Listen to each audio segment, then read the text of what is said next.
네, 정말 생생한 기업 얘기 이분 아니면 들려주실 수 없을 것 같습니다. 근데 이 생생한이요 아주 신선하고 팔딱팔딱 뛴다라는 뜻도 있겠지만 정말 우리나라 기업이 살아야 우리 국민도 살 수 있습니다. 그 이야기에서 정말 좀 제대로 살아나십시오라는 쓴소리도 담겨 있습니다. 기업과 사람을 이끄는 생생한 기업 이야기 한 잔의 에스프레소 같은 남자. 리더스 인덱스 박주근 대표 스튜디오에 모셨습니다. 어서 오십시오. 네, 안녕하세요. 오늘 좀 약간 에스프레소처럼 입고 오셨어요. 까만나요? 예. 아니 왜 이 얘기를 하냐면요.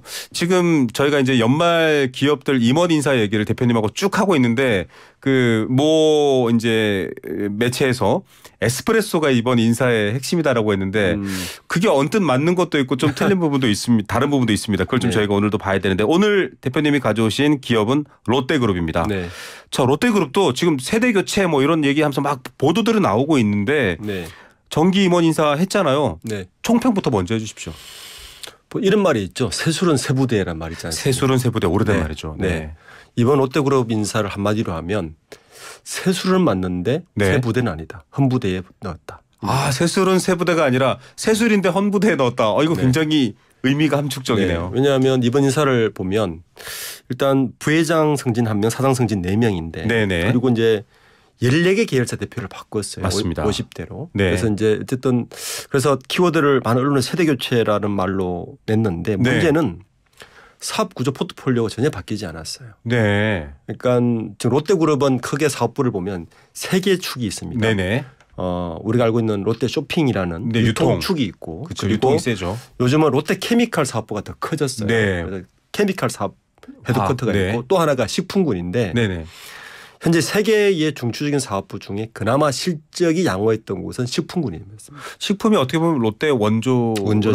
그래서 이번에 부회장 승진도 식품군에서 나왔고 그리고 식품군에서는 승진이 많았어요. 반면에 롯데케미칼은 이제 수장을 바꿈으로써 김기현 부회장이 용퇴를 하고 새로운 수장이 옴으로써 큰 변화가 있었고 인사복이 있었고 롯데쇼핑에서는 크게 변화가 없었습니다. 이제 몇몇 대표자가 바꾼데 그래서 전체적으로 보면 많은 수장이 바뀌고 세대 교체된 것 같지만 사업 포트폴리오 구성은 전혀 바뀌지가 않아서 세수를 맞는데 헌부대에 부었다. 저는 이렇게 총평하고 싶습니다. 자, 그러면 좀 여러 가지 인선들을 좀 특징적으로 봐야 될 건데 일단 부회장 승진 한 분이 특이합니다. 지난번에도 말씀드렸고 이 방송 오늘 처음 들으시는 분들을 위해 설명하자면 부회장은 월급쟁이가 올라갈 수 있는 제일 높은 자리고 오너 즉 이 회사의 실질적 총 권한을 갖고 있는 사람이 가장 신뢰하는 위치라고 할 수 있잖아요. 회장 다음에 부회장이니까. 이영구 식품부 총괄 대표 부회장이에요. 아까 제가 초도 말씀드린 것 같이 이제 식품부구에서 이번에 가장 승진이 많았어요. 그만큼 식품 쪽에서 실적이 좋았다는 이야기죠. 현재 롯데그룹 부회장은 4분이거든요. 이번에 승진한 이영구 장 포함해서 우선 롯데 지주의 이동우 부회장이 있고 그다음에 롯데건설의 박연철 대표이사 부회장이 있고 그다음에 유통 쪽에 김상현 부회장 이 3사람이 있었는데 이번에 식품군에서 부회장 승진은 2018년에 그 이재혁 전 부회장이 은퇴한 뒤에 5년 만입니다. 그러니까 식품군에서 얼마나 실적에 목말랐다. 신동 부회장 이런 걸 이제 유추할 수 있는 부분이죠. 거기에다가 식품군에서 보면 그 이동우 부회장뿐만 아니라 그 이번에 그 롯데리아하고 엔젤리스 같은 외식 프랜차이즈 맡고 있는 차우철 대표도 부사장 승진시켰고요. 그다음에 롯데 칠성 음료 대표도 위임을 했습니다. 그러니까 신동빈 회장이 식품군에는 합격점을 줬다 이렇게 평가할 수 있습니다. 반면에 롯데케미칼은 일단 김교현 부회장을 용퇴시켰습니다.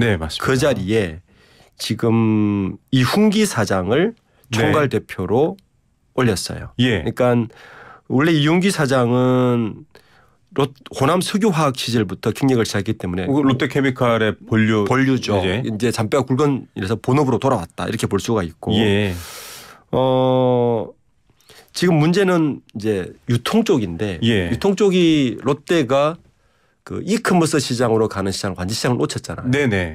뭐 새로운 롯데온을 시작해도 안 되고 계속 안 되는데 그래서 이커머스를 이끌고 있는 시장의 수장을 이게 의외인데 외부 인사를 등용시켰는데 이커머스나 유통 쪽에 전혀 경험이 없는 박익진 어피니티의 그 PF 쪽 사람을 모시고 왔어요. 그러니까 외부 영입이네요. 재무통을 모시고 왔다는 거는 구조조정을 하겠다 이렇게 의미가 밝혀지는 부분이고. 그 외에 이제 롯데 쪽에는 그 지금 총괄하고 있는 김상현 부회장이라든지 그리고 유통 쪽은 다 외부 인사예요 현재도. 왜냐하면 김상현 부회장도 홈플러스 출신이죠. 한국 PNG. 그리고 이번에 정준호 대표도 원래 신세계 출신입니다. 그래서 이런 분들은 유통 분야에 그냥 앉히고 이커머스를 바꿈으로써 유통 쪽은 한 번 더 지켜보자. 요게 되는 부분이고 이번에 이제 언론에서 가장 조명받은 것은 사실은 아들. 그렇죠. 신유열 상무가 됐어요. 1년 만에 전무가 됐습니다. 그러니까 2020년에 일본 롯데 상무로 들어와서 매년 새로운 직함을 달고 있습니다. 그러니까 이번에 전무가 되면서 역할을 맡긴 게 뭐냐면 상무까지는 사실 큰 역할을 맡기지 않았거든요.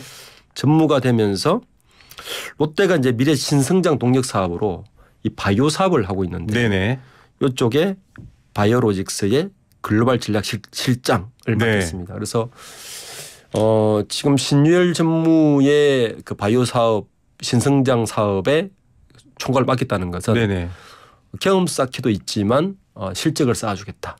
이런 의미로 이제 시켜서 본격적인 3세 경영이 시작되었다. 이렇게 평가할 수 있을 것 같습니다.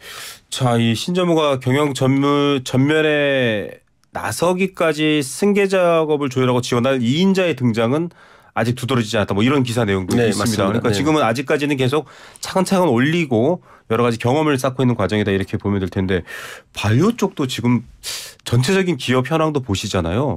이게 이렇게 너무 장밋빛미래는 아니지 않습니까? 리스크도 최근에 좀 있었고요. 그렇죠. 바이오가 원래 상당히 안 좋았죠. 바이오가 굉장히 이제 뭐 성장 산업이다 뭐 이렇게 하지만 코로나 때는 완전 집중을 또 받았었고요. 바이오 사업은 장기간의 R&D 투자가 필요하고 그리고 투자의 결실이 굉장히 늦게 나오는 거라서 사실은 대기업이 할 만한 사업이지만 대기업이 한 번도 성공한 적이 없는 또 사업이기도 합니다. 자, 이쪽 부분으로 또 신유열 전무 이제 신동빈 회장의 장남인 거죠. 그렇죠. 지금 이렇게 되고 있고 앞서 말씀하셨던 그 이커머스도 지금 박익진 롯데쇼핑 이커머스 사업부 대표 부사장 외부 영입 인사인데 이게 지금 실적이 안 좋았다라고 했잖아요. 케미칼하고 지금 유통 쪽도 그렇고 썩 지금 신동빈 회장 입장에서는 마음에 안 드는데 이게 재무통이 들어오면은 구조조정이다. 사실 올 때마다 대표님이 그렇게 설명을 해주셨거든요. 그 말은 사업이나 지금 사람이 궁금한 게 아니라 회사 통장 들여다보고 있다. 이 말로 봐야 되는 건가요? 이게 이제 이커머스 쪽을 우리가 롯데가 쇼핑을 계속 공을 들이고 있는데 번번이 실패해요. 그 히스토리를 좀 보면 우리가 롯데온이라고 하는 이커머스를 늦게 시작했어요. 보통 3사 중에서. 보통 이제 신세계가 먼저 시작했고 쿠팡이 워낙 치고 나오니까. 이미 유통계에서는 쿠팡이 사실은 국내 넘버원 됐습니다. 이미 넘버 됐고 신세계가 그나마 선전을 하고 있는데 롯데는 아주 늦었습니다. 그때 시작할 때 사령탑을 누굴 앉혔냐면은 조영재 사업부장을 앉혔어요. 이분은 롯데맨입니다. 그런데 1년 만에 외부 수요를 지킵니다. 이 바꾸는데 누굴 지키냐면 나영호 전 대표, 요 앞 전 대표예요. 나영호 전 대표를 지키는데 이분이 바로 이베이 코리아에 있던 분을 영입한 거예요. 그런데 이 나 전 대표도 3년을 못 넘겼습니다. 이게 왜 그럴까요, 정말?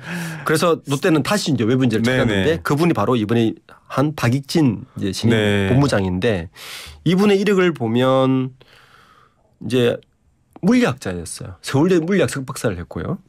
어떻게 하시네요? MIT에서 물리학 박사를 받은 분입니다. 그런데 2004년도에 한국 시티은행으로 CFO와 CEO를 역임하다가 2006년부터 2011년도까지 맥킨지에 있었어요. 그러니까 그리고 나서 현대카드, ING생명 이쪽으로 온 실제로 말하면 재무통이죠. 그리고 직전에 있었던 직장이 글로벌 상업펀드인 어피니티라고 지금 교보생명하고 이렇게 뭐 긴밀한 분쟁을 벌이고 있는 곳인데 이쪽에서 맡은 게 뭐 주로 재무 쪽입니다. 근데 이렇게 이커머스 쪽에 전혀 경험이 없는 분을 앉히고 주로 그 컨설팅이나 PF에서 재무통을 앉혔다는 이야기는 지금 롯데온에 대한 재무실사를 해보겠다라고밖에 읽히지 않는 부분이죠. 예. 이거 좀 세대가 있으신 분들은 기억하실 텐데요. 수학 만점 맞고 전국에서 시험 제일 잘한 친 사람들이 예전에는 서울대 물리학과를 갔거든요. 이분 굉장히 수학적으로 이제 통장을 들여다보고 있나 이렇게 의미를 가질 수도 있을 것 같습니다. 자, 뭐 세대 교체 바람이란 말을 했지만은 결과적으로 좀 정리를 해 보면 여러 가지 힘 줘야 될 곳에는 좀 등을 밀어줬고 아닌 곳에는 지금 좀 칼을 빼고 있고 이렇게밖에 안 보인다 이렇게 좀 볼 수 있는 건가요? 아까 그렇죠. 뭐 세술인데 헌부대다 이런 표현도 있지만은 결국은 원래 지금 롯데그룹을 우리가 얘기하고 있지만 뭐 여기서 여러 번 얘기했지만 뭐 삼성부터 쭉 공통적인 키워드가 세대 교체였습니다. 네. 그 세대 교체란 말은 좋은 뜻도 있지만 세대 교체와 사업 시너지 같이 되려면 제가 초대 말씀드린 것 같이 세술은 세부대 포트폴리오 자체가 바뀌어서 그 사업 포트폴리오가 바뀌어서 거기에 적정한 사람이 쓸 사람이 없으니 새로운 사람을 들인다면 이건 굉장히 이제 성장성이 있는 건데 사업 포트폴리오는 그대로인데 실적이 너무 안 좋으니까 수장만 다 교체한 거잖아요. 이거는 이제 구조조정을 했다는 이야기거든요. 근데 문제는 이러한 그 포트폴리오 구성 그 새 구성 없이 기존의 경영진을 바꾸는 것만으로도 사업이 성공할 수 있으면 좋은데 사업 포트폴리오 구성 바뀐 거 없이 그 성공하기 굉장히 어렵거든요. 왜냐하면 유통은 대표님이 말씀해 주셨다시피 인맥, 사람, 유통맨들은 그게 굉장히 중요하다고 하셨잖아요.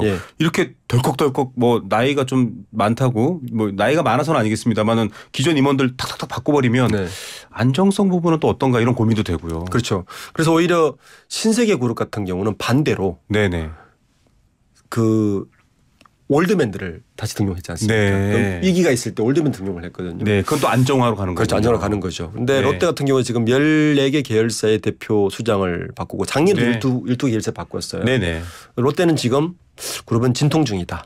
계속 테스트 중에 있는 것 같습니다. 대한민국 모든 기업과 그룹들이 사실은 변화의 파도를 보고는 있는데요. 파도를 어떻게 할지 뭐 바꿔 탈지 어떻게 할지 바다를 벗어날지 사실 이 답에 대해서는 정확히 그림이 안 그려지지만 에스프레소 같은 남자 박주근 대표와 함께 이 시간 계속 들어보시면 여러분들도 방향이 생길 것 같습니다. 오늘은 여기까지 들어야 될 것 같네요. 감사합니다. 네, 감사합니다. 리더스 인덱스 박주근 대표와 함께했습니다.